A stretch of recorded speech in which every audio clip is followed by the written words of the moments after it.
Good morning and welcome to the January 6th, 2026 regular board meeting for the Desert Water Agency.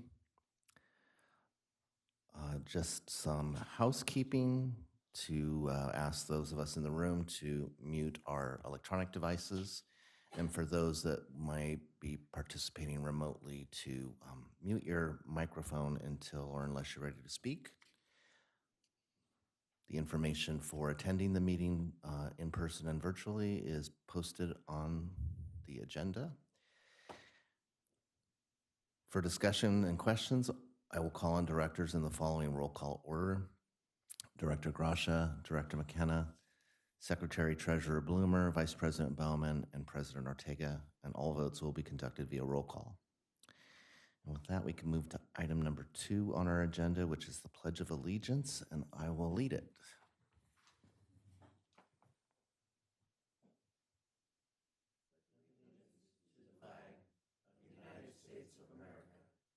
To the republic for which it stands, one nation, under God, indivisible, with liberty and justice for all.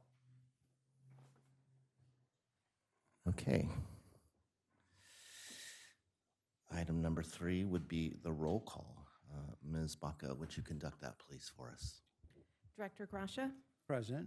Director McKenna, Present. Secretary Treasurer Bloomer, Present. Vice President Bowman, Are present. and President Ortega. Present. All present. Thank you. Item 4, public comment on items not listed on today's agenda. This is a time for members of the public to approach the board with comments regarding the business of the water agency, but not on today's agenda. We ask that you keep your comments to no more than 3 minutes, and as provided in the Brown Act, the board is prohibited from acting on items that are not listed on today's agenda. Ms. Baca, have we received any public comments for today's meeting? No comments have been received. Okay, then I will wait to see if there's anyone in the room or online that would like to participate in public comment. Seeing none, we'll move to item 5. This would be for public comments that are on items listed on the agenda today. Again, we ask you keep your comments to no more than 3 minutes. If there's any member of the public that would like to speak at this time regarding an agenda item. Seeing none, we'll move to item 6, which is our consent calendar. So items listed under the consent calendar are considered to be routine and will be acted upon by one motion of the board without discussion. There will be no separate discussion on these items unless a board member requests a specific item to be discussed and or removed from the consent calendar for separate action. I move we adopt item 6 as presented. Okay, I'll second. all right. I have a first from Director Gracia, a second from Secretary Treasurer Bloomer. May we have a roll call vote, please? Director Gracia, Aye. Director McKenna, Aye. Secretary Treasurer Bloomer, Aye. Vice President Bowman, Aye. and President Ortega. Aye. Motion passes. All right, thank you. Item 7 is an action item. 7A, request board action regarding claim for damaged file by Matt Smith, Potencio Bonita Homeowners Association. General Manager Tate, please. Assistant General Manager Tate, please. Sorry. Esther's gone Wow. for 2 weeks, so. It was a coup. My apologies. No coup has occurred. Thank you, President Ortega and members of the board. Attached for the board's review is the claim for for damages filed by Matt Smith, the association president for the Potencio Bonito Homeowners Association. On December 1st, 2025, Mr. Smith filed a claim for damages against the agency. He is claiming that the work performed by the agency's contractors sometime in May 2025 for installing a backflow also removed an HOA shutoff valve. The HOA was billed $1,600 for the newly installed backflow The HOA is asking for a $500 credit for removal of the shutoff valve. The HOA states that the agency nor its contractor were authorized to perform this work on their property. This claim is related to the previous pipeline installation project near downtown Palm Springs off of Potencio Road. Mr. Smith claim, in Mr. Smith's claim, he mentions a lack of correspondence from the agency. A paper letter was sent to the HOA address on file. The letter states that the backflow is mandatory and a requirement for service. The backflow location was coordinated at the time of installation with an on-site representative. Mr. Smith has indicated that he understands that the backflow is a requirement, it's a state requirement and a DWA ordinance requirement for continuation of service. Regarding the missing valve, Mr. Smith has not provided proof that the valve existed prior to construction or was potentially removed during construction. If the valve was removed, a pipe section would have been required to replace the valve, and that was not demonstrated that that is in place. Additionally, the removal of private plumbing is not a typical practice during backflow installation. Typically, connections are made behind the old meter to ensure that the customer's plumbing remains functional. If we were to go back 3, 4, 5 feet, we might miss a side outlet. So we install right behind the old meter. I have some diagrams that I'll show later, but prior action, there is none. Fiscal impact, if the claim is approved by the board, the agency agrees to credit the account in the amount of $500. If the claim is denied by the board, there will be no fiscal impact. Finance Director Slew has reviewed this report. Legal counsel's reviewed the report. Strategic plan alignment, there's none. Recommendation, staff recommends that the Board of Directors reject the claim. Upon the decision, the staff will notify the claimant. And I'd like to go over the attachments at this point.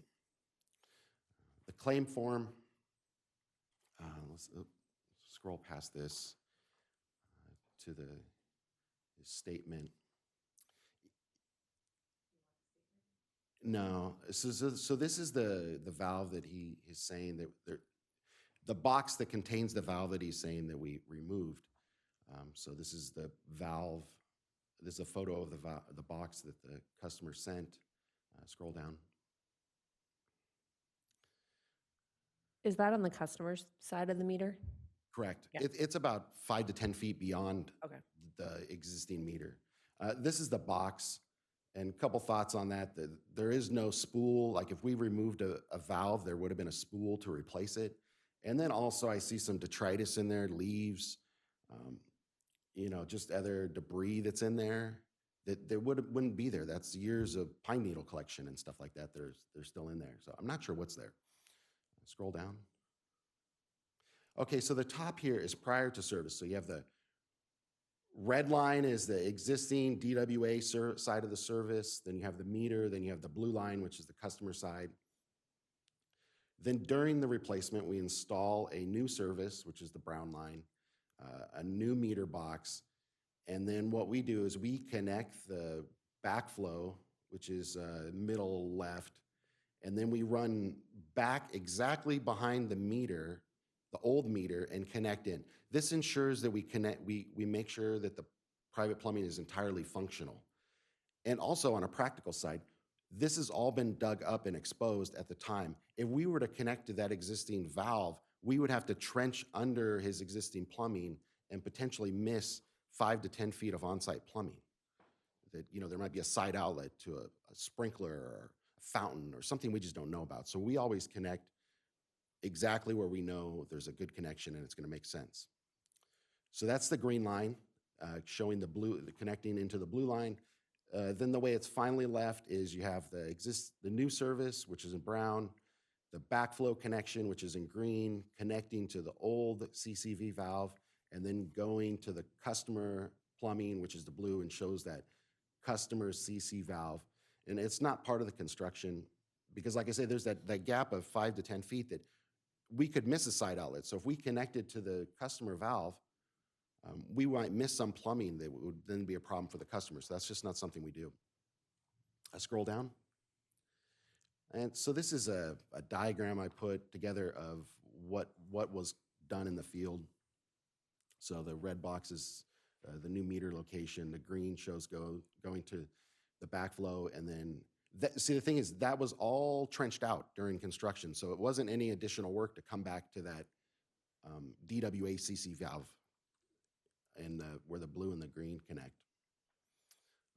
And that concrete panel there was replaced during construction, so there'd be no need to go in and touch his existing concrete panel. And also, that concrete panel is in not the best shape, so we would not want to touch that. You know, if we damage it in any way, we would have to replace it. So that's not something we would want to do. Scroll down. And so here's a photo taken by our engineer. This is directly after construction when Mr. Smith contacted us the first time. And you can see there's leaf litter in there. There's no spool. There's nothing in there. And the connecting to that location would have been a lot of extra work on our part. Is that picture of what they're alleging was where the valve was? Correct. Okay. And this was after Mr. Smith contacted the engineering department. One of our engineers went out there and took a photo, and that was what he saw. There was another photo as well. That was by the customer. Oh, that was okay. probably a couple of weeks Right. ago All right. when he So filed the claim. All right. Okay. But this was taken immediately after construction when he called the first time. So our engineer went out there and looked, and you see leaf litter in there, you know, leaves, debris, and if we were in there, that would all be gone. That's years of debris in there. Scroll down. And so these are additional photos. That's the backflow location on the upper left. And that's the condition of the valve. That was another photo taken by the customer at another time. And additional, I included all the photos that the customer took. So you can see the condition of the box changed over time from when the engineer took it to when Mr. Smith took the photo. He cleaned it out, but scroll down. And so that's it. Going back to my recommendation, staff recommend the Board of Directors reject the claim. Upon the board's decision, the staff will notify the claimant. Be happy to answer any questions you may have. Okay, thank you. Is the appellant on the call or in the room? No, but they were notified of this agenda item. Correct. They were notified when the agenda was finalized. Okay, and did we get a response back from them whether they might be attending? Ms. Baca? No, I sent an email out with the email received. I didn't get anything back. Okay. We've corresponded with them via email multiple times. All right. Then we'll start with questions. Director Gracia. I looked at this pretty close, the staff report earlier, and I don't find it, I can see where the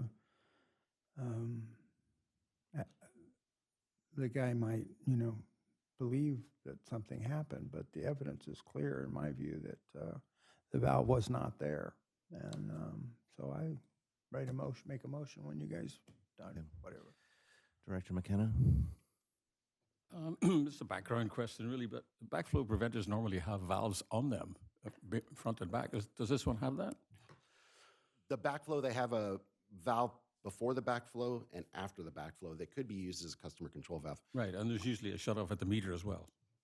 Correct. Right, so even in the prior instance, they would not have needed a shutoff because there's one at the meter. If you scroll up prior, he had a CCV valve. There was customer control valve behind it. So if Well, alleged he had. There, one down. The round concrete box there is the CCV valve. So I'm not sure why they installed their own. Right. Yeah, the claimant's story makes no sense to me at all. You know, I can't find any rational explanation that we would have done what he says we did. So I'm inclined to just deny this one. Thanks. Okay. Secretary Treasurer Bloomer? No questions. Okay. Vice President Bowman? When I had my little hotel, I encountered backflow valves, and it was a learning why we needed it, the importance of it. And before and after, there were the valves, you know, you could turn it off right then and there. Yeah, so I'm also puzzled by the claim. At what point, I wonder, did he look for a shutoff valve and not find one, and then made the assumption, it appears to me, that we removed it? And now, of course, with your diagram, why would we do that? And why would we touch his stuff? Anyway, it's just puzzling. Okay. I move the staff recommendation. I actually haven't asked my Oh, questions I'm yet. sorry. Thank you. Thought we had- And I have a few more for clarification than anything else. So prior to this new pipeline in the neighborhood, there wasn't a backflow. No. Okay. And that requirement is I'm assuming that that requirement came after this location had service initially or something. Yeah, so this state laws changed the backflow requirement. We came to the board a few months ago talking about our new backflow prevention policy that we're going to be implementing. And we've been doing this for probably 15 years. With new pipelines, we've been cleaning them up as we go along. And so we put a new pipeline in, we go through, and everyone gets assessed as to whether or not they need a backflow or not. And we've done hundreds at this point, very similar to this. In fact, in this project, there were 52 other similar situations. This one was probably the more easy situation that we encountered. If you've ever gone to downtown area, Barristo, Vicencio area, there's very little frontage that's not parking down there. Yeah. And the vast majority of the hotel owners are very accommodating. We've run it 30 or 40 feet to wherever they need to, and then we turn around and route it right back to the old location, and we've done that very frequently. Mm-hmm, mm-hmm. So if I understand what you said earlier, this circular piece that's in the concrete right after the meter, that is where the customer could control. Previously, that's not Previously. installed as part of the new, because Right. there is a backflow device that has two valves on it. Has that same capacity or capability. So we don't install a CCV directly behind it. Right. There's a much easier access point Right. now. But that one that was in the circular box, if you will, that would be something that the agency would have installed some time ago. Correct. That's part of our standard installation. Mhm. Okay. There was mention, I think, of a contractor.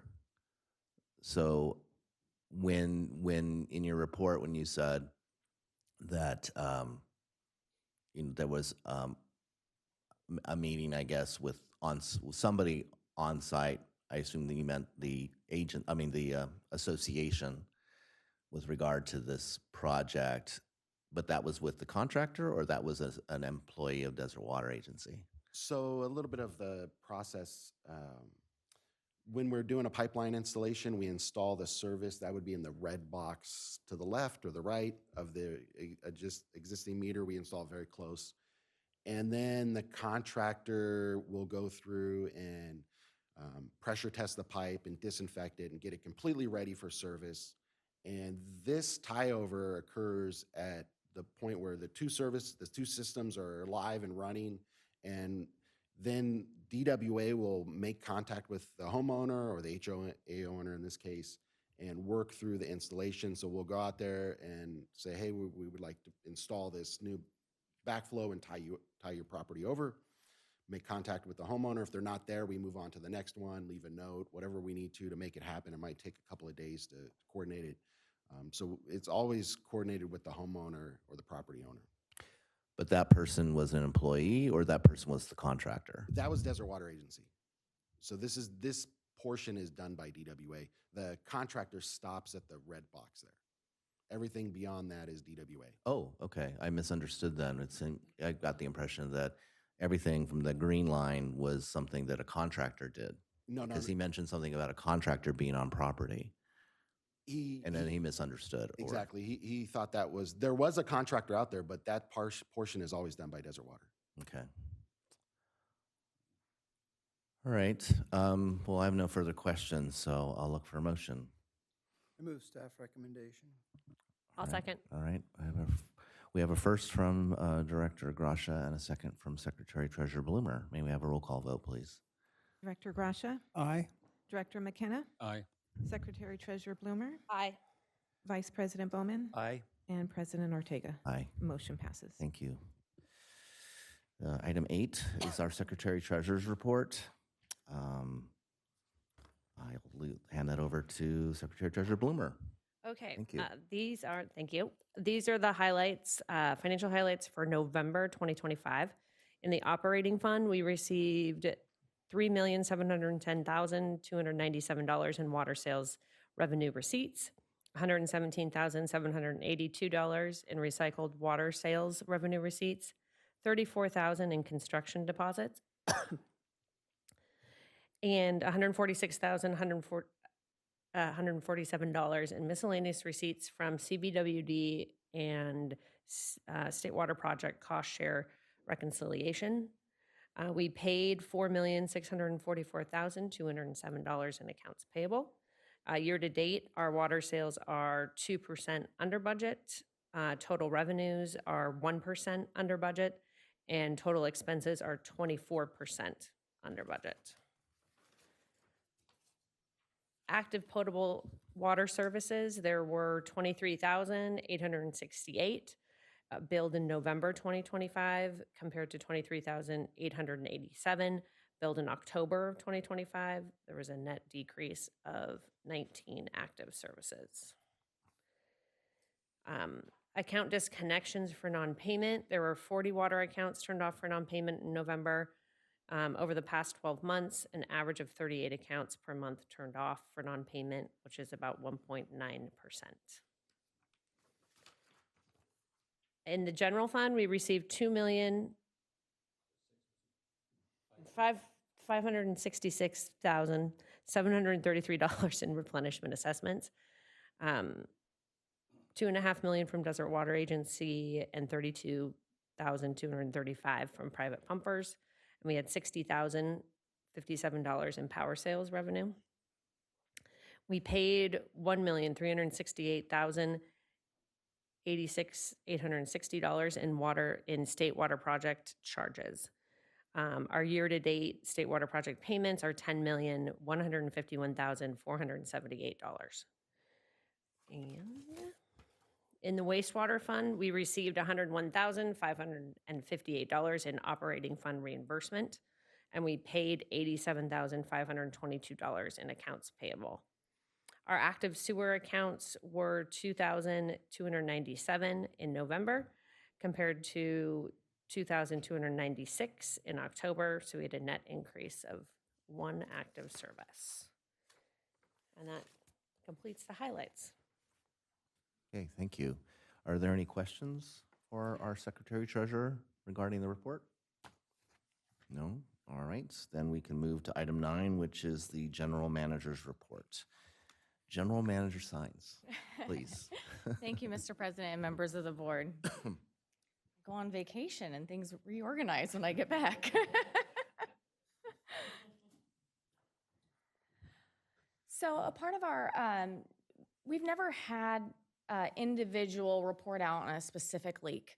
However, in the general manager's report, however, this time it was substantial in nature and unique in circumstances, and the impact was great. And so we wanted to be sure to update the board on the Sunrise Way and East Palm Canyon Drive water main repair.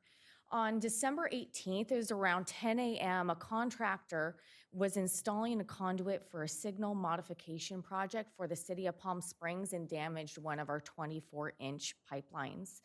The contractor was using a horizontal directional drilling method when they drilled into the 24-inch pipeline. We were notified shortly after the leak had begun, and crews worked swiftly to isolate the section of the pipe to reduce the water flowing out of the break. Now, while investigating to try to determine where exactly the leak was coming from, we had discovered a large mass of concrete that was in that area. Now, experience tells us that this large slab of concrete of this nature typically is accompanied by other utilities, some sort of conduit, maybe an electrical conduit, maybe some fiber optic or some other. And so, but no one was claiming this, if there was any utilities in this area. But given our experience, we needed to proceed with extreme caution because we did not want to cause any damage to the other potential utility or harm to our employees while they were digging in there. But thankfully, nothing was there. So we were able to, by 10 p.m., we were able to sufficiently remove the concrete that needed to be removed to begin to plan a repair. So by on December 19th at 1 a.m., a temporary repair clamp was installed with a plan to restore service to the surrounding businesses and community and return after the holidays for a permanent repair to attempt to properly plan for the repair that was needed, as well as try and provide minimal disruption during the holidays to our community. Unfortunately, that temporary repair clamp started to leak after a few days, and multiple attempts were made to attempt to reduce that leak, to stop the leak. It was reduced, but not entirely. So given that, and it was still continuing to leak, we installed a steel plate over that roadway to minimize disruption to the traffic and due to the wet soil, given the location and the traffic in that area. By December 29th and 30th, we had sufficient amount of time to properly prepare, plan for the permanent repair, as well as fabricate the components necessary to do so. So DWA crews performed night work on the 29th and 30th to make that permanent repair. The cost of the repairs, labor, damages, and all the other, and the water loss will be calculated, and then we will be pursuing reimbursement from either the contractor or the city of Palm Springs for the damage. And if we scroll on, we do have some pictures of the event where that drill had gone into that concrete cap, and then we see the water and when we had finally excavated, you can see the hole there in the bottom left-hand corner, as well as in the bottom right, that is our DWA staff welding a coupling over that hole in order to make that repair. And you can see a mass of concrete that had to be kind of excavated to be able to get in there to do that repair. Okay, moving on to the atmospheric rivers event that have recently been taking place. We typically have updates with regards to the State Water Project in a separate consent calendar item, State Water Project meeting updates, but given the significant nature, and I believe there was a request that had come from the board to determine the impact of these recent atmospheric events. A series of atmospheric events made landfall in the beginning on December 20th, which brought heavy rains to California. And as a result of that, the water level in Lake Oroville increased 53 feet after the storm, with an increase of approximately 580,000 acre-feet of water. The Northern Sierra, San Joaquin, and Tulare Basin precipitation rain gauges are all currently above average at this point in time. Now, the atmospheric river did bring along some damage with it, and State Water Project facilities were impacted in the San Bernardino County, and DWR is working to repair the damage to remove the debris from the California Aqueduct in pools 60, 62, and 65, but it is understood at this time that these repairs will not be impacting deliveries and they will continue. We do have some charts and some that are provided by DWR, as well as we have some pictures as we scroll down, of the individual areas where damage did occur that DWR is working on, if we can keep scrolling down.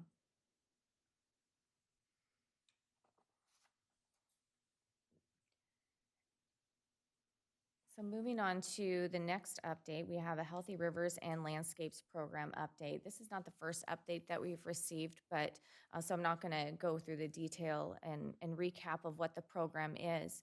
But currently, the HRL program exists as a term sheet and a memorandum of understanding, and it was originally signed in March 2022. And in order for it to be legally enforceable, it needs to be adopted by the State Water Resources Control Board in a legally enforceable framework. On December 12th, 2025, the State Water Resources Control Board released a revised draft of the Water Quality Control Plan for the San Francisco Bay, Sacramento, San Joaquin Delta watershed, which incorporates the HRL program. This December 2025 draft updates a previously released draft that you were updated on July 24th, 2025. But that draft was subsequently rescinded in order to incorporate new chapter focusing on the environmental and economic analysis, as well as updating the project description in response to comments received to that draft. Overall, the content and approach in the plan remains substantially unchanged and retains the two distinct pathways for water right holders. The first being a voluntary agreement pathway for flow and habitat commitments under the HRL program, and the second is a regulatory pathway for water right holders that are not a part of the HRL proposal. Both pathways create an enforceable requirements to improve the conditions of the Bay Delta watershed.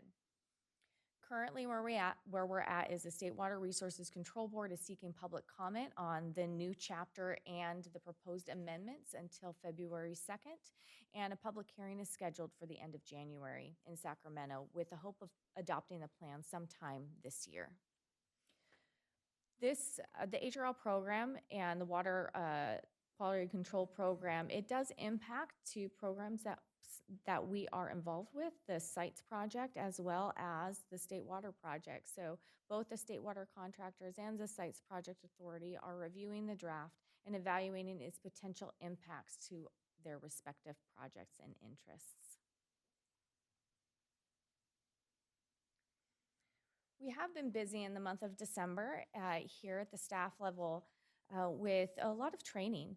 Now all the training does align with our strategic plan in order to support the professional and technical development to enhance job-specific skills and performance, as well as training up potential future leaders and creating a robust pipeline for us here at the agency for our ongoing success.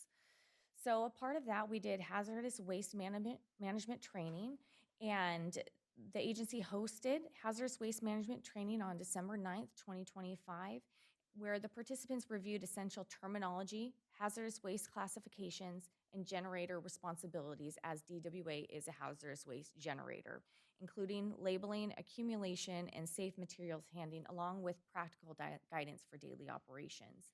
This was a 2-hour course that was attended by 9 team members from Fleet Services and the warehouse and laboratory teams, which are the departments here at DWA that handle the hazardous materials and generate it.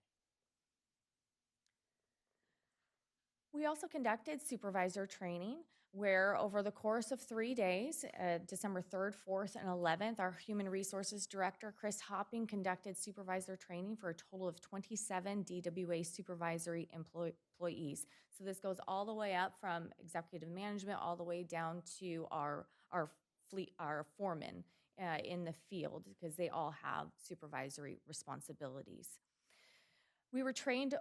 The training covered the important information on DWA policies and procedures and the new Teamsters MOU.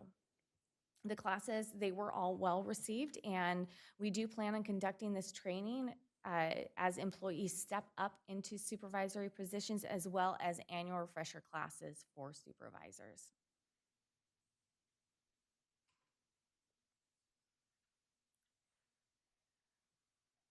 For our mission, vision, values, and strategic plan implementation, we did a formal kickoff with all of our staff. This has been a long time in the works. I know we've been working on it for a substantial amount of time, and it was brought to the board. The strategic plan was brought to the board in November for formal adoption. We had previously adopted our mission, vision, and values statements. But this was our first full-scale kickoff with the staff to be able to introduce and present the process, what it took to get there, as well as what they are, and give them something tangible in their hands, as well as posting around the agency what our mission, vision, and values are for constant reminders. So during that presentation, we did reflect on the process of the progress to bring us to this point in the agency's development, where we were able to and how we were able to present the mission, vision, values is, as I mentioned before, we had developed a video. Unfortunately, we're unable to show that to you here today with complications with the meeting setup, but I do have a link here in the general manager's report at the bottom of this item where you can press on it. If you have not had the opportunity to see it yet, you can press on that link and it'll take you to the strategic plan page, which also has a link to that video. That video clearly presents why the agency exists, which is our mission, where we're going, which is our vision, and how we're going to behave along the way, which is our values. As I mentioned, we have posted around the agency currently in the staff break room. We do have new wall displays as are pictured here, where the employee break room is where the agency meets for all staff meetings. So it is where we meet and gather and have presentations and trainings and our safety meetings. So we are frequently there all together. So we wanted it in a place that was highly visible, where when we are speaking together as an agency staff, we have these visual reminders for us.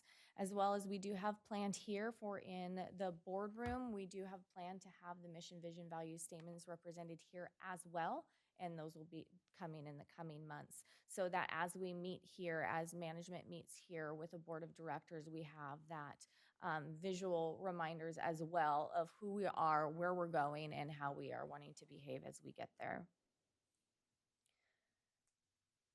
So the agency strategic plan was also formally induced at that meeting, and we did highlight the purpose of the plan and highlighted their direct involvement in its creation, because this plan was never meant to be something that just came down from management and the board to just say, this is what we're doing, but to incorporate the views and vision of staff also, because they're the ones that are doing these jobs every single day and have the intimate details of those jobs. And so it's important to have them included. And so we highlighted that element of the process as well.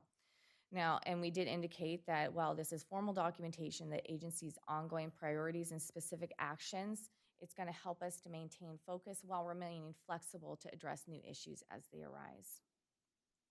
And as you see here, we do have the link where you can, to view the strategic plan for future reference, as well as there is the video on that page.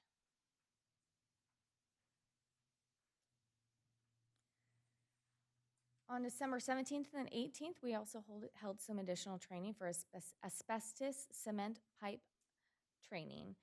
And this was led by a Cal OSHA certified asbestos instructor, and it was a 4-hour course to fulfill the requirements of Title VIII. This training did reinforce the safe work practices, regulatory compliance, and employee awareness to ensure continued protection of our staff and adherence to applicable state and local regulations. For this training, 27 construction departments employees participated in this training.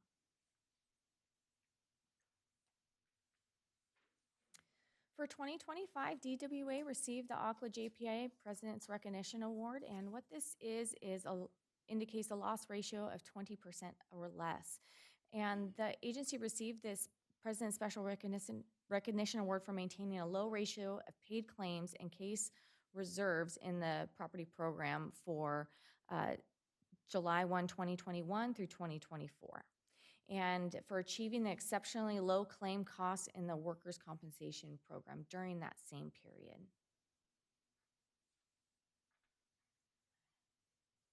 As a reminder, we will be closed on Monday, January 19th in observance of Martin Luther King Jr. Day. And we also have a new outreach campaign, customer outreach campaign. And this is located at the Ralph's Shopping Center at Sunrise Way and Ramon Road. And the ad highlights DWA's conservation programs, including available rebates and water-saving resource. This is a new outreach program for us, and it represents this new approach for the agency as we explore additional creative ways to really reach customer in their everyday settings. Moving on to our system leaks. From December 2nd to December 28th, we experienced a total of 24 leaks, which is a little less than one per day. And all were on our unlined steel pipeline, which is consistent with our typical track record here.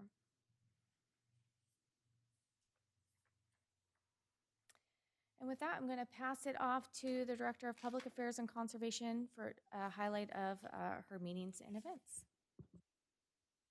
General Manager Sines. Good morning, President Ortega, members of the board. Happy New Year. I'm going to go through some activities and events. As you can see, December was a short month. I believe we have all reported on the Aqua Fall Conference. Additionally, there were a few other public-related events that I attended as well with some of the board members. Those include our Boys and Girls Club of Cathedral City annual event, the Riverside County State of the County event. Additionally, I attended Assemblymember Wallace's Toy Drive and Open House. And a few other key highlights are the planning for the annual CV Water Counts Academy. And so that registration actually closes this Friday, January 9th. It's a free 5-week course or 4-week course with the tour. All agencies have been full steam ahead on planning that. And then just continue to work on our website, and we are in the midst of scoring and doing demos for our AMI customer portal. So that's been taking up a good majority of time. And that is all that I have. Thank you. Thank you. For my meetings and events for the past few weeks, some of the highlights is as I already said, on December 11th, we had that all-staff meeting. We were also able to take an all-staff photo, and that will provide us the opportunity to update some of our collateral here at the agency. We haven't had an updated all-staff photo in quite some time, so I was excited to get that done. On December 12th, I attended the Aqua JPIA leadership training cohort that I have been involved with over the past several months and will continue through next September as a monthly training session. On December 15th, I attended the quarterly general managers meeting with DWA, CVWD, and Mission Springs Water District. And also, I had the opportunity to attend the Colorado River Water Users Association conference, December 16th, 17th, and 18th. And since I was at the conference, Assistant General Manager Tate was able to attend some of the State Water Contract Delta Conveyance Project meetings. I was kind of in and out here and there as I could, but he was able to attend those in my absence. I was able to attend the State Water Contractors Board meeting, though, as that did align with the schedule, as well as the Delta Conveyance Project Board meeting and the Sites Reservoir Board meeting on December 19th. And since then, I have been on vacation, and it was a very lovely time, and back here in the office and ready to hit the new year running. And with that, that concludes my report. Thank you. Any questions for our general manager? No questions, but I do have a comment. When it becomes apparent that 500,000 people are going to be inconvenienced by our inability to complete a job quickly, I would expect that the board entirely would be advised of that prior to, or at the first opportunity. The minute you know that, the board should be aware that this problem's going to go on for weeks. There were more than a handful of questions that were raised to me about this, and I had nothing to tell them other than, we were left in the breach. Let's just put it that way. Not, that's not the best situation for a board anyway. If I may. Mhm. Thank you for the comments, Director Gracia. So regarding the outreach related to this item, so our socials were kept very up to date. Our department was in constant contact with the construction department. And our policy and just our general practice is when there are large events like this, the divisions that are affected, those individual board members are notified. And so in that instance, this overlapped 2 divisions. But nonetheless, if there are ever any questions, please direct everyone back to. I our have it social- in an email directed to the general manager that we talk about this at the next, our next subcommittee meeting regarding communications. And I think it's important that everybody be on the same page because that was a mistake, level 1 mistake, like strike 1, in my view. And so we can't talk it away. Thanks. All right. Director McKenna? I have no comments. Thank you very much. All right. Secretary Treasurer None for Blumer? me. Vice President Bowman? None from me. All right. And nothing else from me. So we can now move on to director's reports on meetings and events attended on behalf of the agency. And we'll start with Director Gracia. Big month. Are we starting at the 9th? Since the last board meeting, yes. Right, the 9th. So that was our last board meeting. And then on the 11th, you had the, what was it, the state of the county, a culture of winning. Then on the 12th, Riverside County Water Task Force was pretty in-depth tour of Elsinore Valley Municipal Water District facilities, and I thought were well worth the effort to go over there. And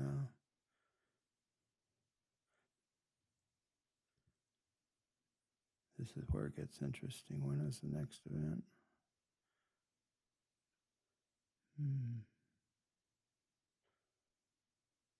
Was CRUA started on the 15th and ended till ended on the 18th. And then CVWD had a meeting on the 25th.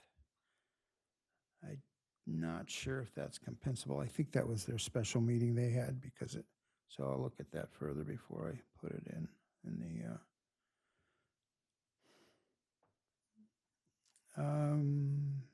and that looks like it. Okay. Director McKenna. Since the last meeting, I attended the State of the County dinner. Great event, that one. Employee holiday dinner on the 13th. I always enjoy that. It was an intimate space this year, but I think we enjoyed that. December 15th, 16th, 17th, 18th, Colorado River Water Users Association in Las Vegas. I have to say, my overall impression of that one is a very bleak outcome for agreement on the Colorado River in the next 45 days. I think that's the deadline they've given themselves. Very, very unlikely they'll come to any kind of agreement on that. So we watched that one with considerable interest. Subsequently, nothing else until today. Thanks. All right. Thank you. Secretary Treasurer Blumer. I also attended the State of the County on December 11th, and also was at CRUA December 16th to the 18th. I agree with Director McKenna. That was kind of the overtone of every session was that there will be no agreement in time for the deadline. And there was another session also on the amount of water that new data centers are going to use. throughout the Southwest, which is all Colorado River water as well. So that was interesting, their projections on how much water those items will use. And that was it until today. Thank you. Vice President Bowman? Yes, on December 9th, I attended the Agua Caliente Water Board meeting. It was, they had their normal elections every year for officers. They kept the same chair makeup. Art Bunce is the chair, Tom Davis vice chair, Russ Martin is the secretary treasurer. In that meeting, they got information presented to them from staff on the water settlement agreement. They established their own TAC advisory committee, and they mentioned our group and CVWD's group on that. They were given information about Indian Canyon's Golf Resort Water Conservation Management Plan, and also on the ongoing Coachella Valley Salt Nutrient Management Plan. And it was a very good meeting. On the 13th, I attended the non-compensable, holiday party. It was so good. Well done. And then on the 30th, the executive committee meeting.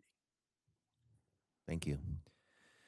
So I'll start with what's been repeated several times, the State of the County meeting, which this year was held at the hockey arena. I guess my impression was that this was the first time this meeting has been held in the east end of the valley, or in the Coachella Valley specifically. There was a lot of focus on the Coachella Valley this time, maybe a little bit too much in my opinion, but overall it was good to see sort of a broad overview of what's happening in all five supervisial districts within the county. So many of the events and programs were ones that I was unfamiliar with, so that was a good bit of education. And then on the following day, along with Director Gracia, attended the Riverside County Water Task Force event in Elsinore Valley, getting to see some of their dam projects. And then the following week, attended the event in Las Vegas at CRUA. I think the very last event of that day, or that morning on Thursday, where the seven commissioners spoke individually about their take on the negotiations, was incredibly telling, and it echoes what has already been said here about the possibility of a agreement by the middle of February. Quite honestly, I found it rather disturbing, honestly, but not unexpected considering what we've been dealing with for a while. On December 29th, I participated in the IT security program, and then yesterday had a conference call with a woman named Valerie Phillips, who works for Bob Murray Associates, and they are the recruitment firm that has been hired by Aqua in terms of searching for a new executive director. And this meeting was primarily as a member now of the Aqua board. That will become one of the issues that objectives that we have this year, is to find a new permanent executive director. And so the purpose of the meeting really was to go over sort of what the ground rules might be, and for me to ask questions and talk about possible candidates. So that will be developing very soon. My understanding is that there will be a follow-up meeting for all of the board members very soon regarding the first round of possible candidates.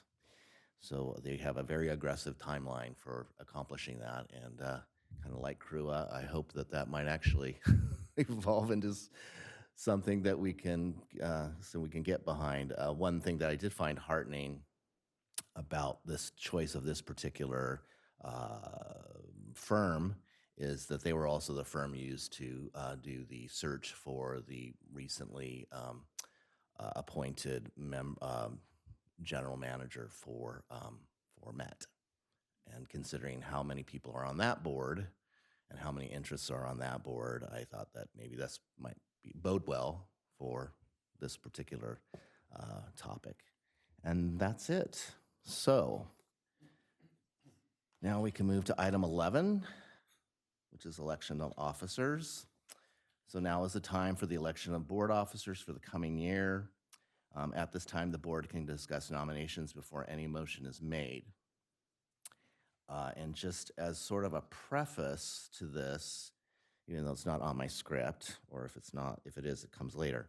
I had asked that this be moved towards the end of the meeting as opposed to where we've had it in the past to be at the beginning, so that when we move into closed session, if there is going to be a change in officers, that would give staff time to make some sort of rearrangement of the positioning of the dais.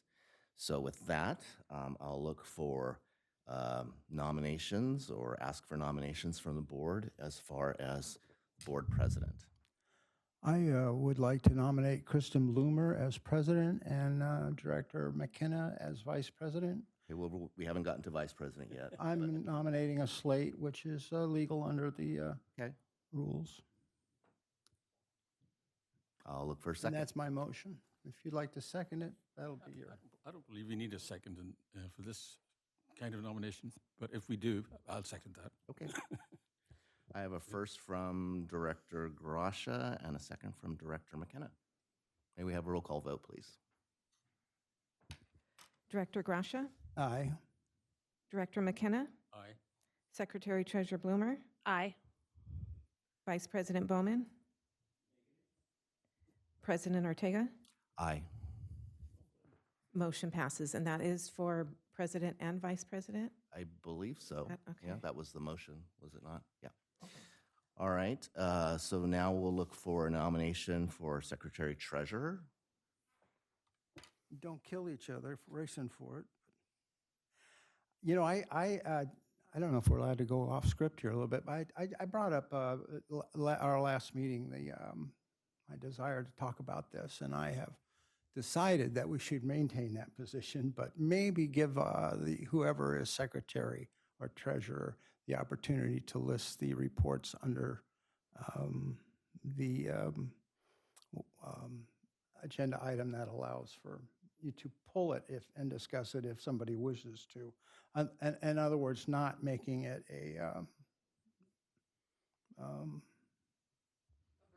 a rule that you have to read at every meeting. Although I do believe, like the general manager's report, it's very important that be read, talked about at every meeting. And I also think that we have 3 or 4 items that are always on that, and we never call them up. I think we need to call them up more often, but generally I'm a little afraid to, because it, gets in the way of the meeting kind of rolling through. That is your choice, though. You have the option to So anyway, whoever decides they might want to do it, that would be my, No, I think make it we can easier. leave that to the new executive committee. to Yeah. Decide that, yeah. All right, so again, looking for nominations for Secretary Treasurer. I'd like to nominate Mr. Ortega. All right, I'll look for a second. Second. All right. I have a first from Director McKenna and a second from Director Grasha. May we have the roll call vote, please? Director Grasha, Aye. Director McKenna, Aye. It's fine. Secretary Secretary Treasurer. Bloomer, Aye. Vice President Bowman, Aye. and President Ortega. Aye, thank you. Motion passes. All right, so with that, I will turn over the responsibility and hand the script to our newly elected president, and then we'll go from there. Thank you. So now I'll ask, I don't need that yet. Not yet. Not yet. hour. Item 12, directors' comments and requests. Director Grasha. What? I didn't catch that. Director comments or requests. Oh, I had my comments in between. I know there was a lot of stress involved in that, and when I made my comments that were not directed to you or your guys that were out there, I was out there at least 5 times watching what was going on. But because we're not allowed to contact as a board of directors, it was made clear that we're not allowed to contact. And then our contact disappeared in the middle, called it vacation. It was a very stressful situation for directors that are involved. But I support what you guys did out there, and I don't want to sound, but not advising the board when 500,000 vehicles are going to be inconvenienced over the Christmas holidays was not the right decision. And so I'm trying to halfway clean up my comments, but at the same time, I object to not being informed of what happened out there until I read about it in the newspaper. Thank you. Okay, let me see if I get the Director Bowman. None from me. Secretary Treasurer Ortega. Sorry, nothing else. And Vice President McKenna. That sounds odd. Yeah. I want to take a moment to thank the outgoing team. I think last year was a year of tremendous achievement for this agency, particularly the strategic plan, but also in the transition of management. I think we have a really excellent team going forward, and I think a lot of credit is due to the outgoing management team for that. So I thank you very much indeed. Thanks. Okay, I don't have any comments or requests, so now I'll move into closed session for items. Sure. There have been many court decisions that have been made in the last few weeks and presidential vetoes that I believe affect the districts. And there was one of them specifically in appellate court and the Delta Conveyance Project. I'd like to hear about that. I guess that's going to be closed session, so that was the one I was going for, trying to remember all the ones that were.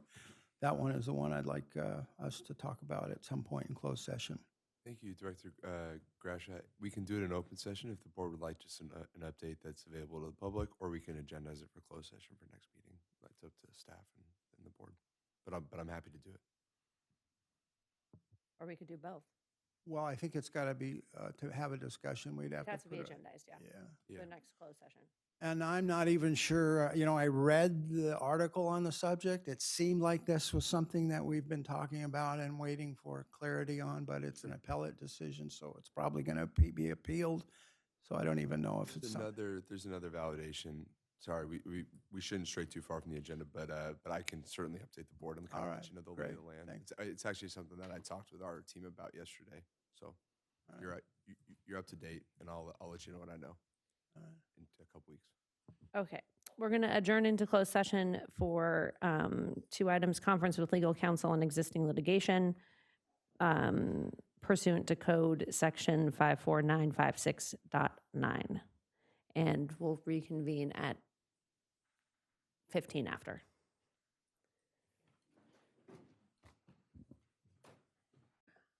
Are we ready? Are we recording? Okay, I'd like to reconvene into open session, and we do not have any reportable action from closed session. So we will adjourn the meeting and see you back here in 2 weeks.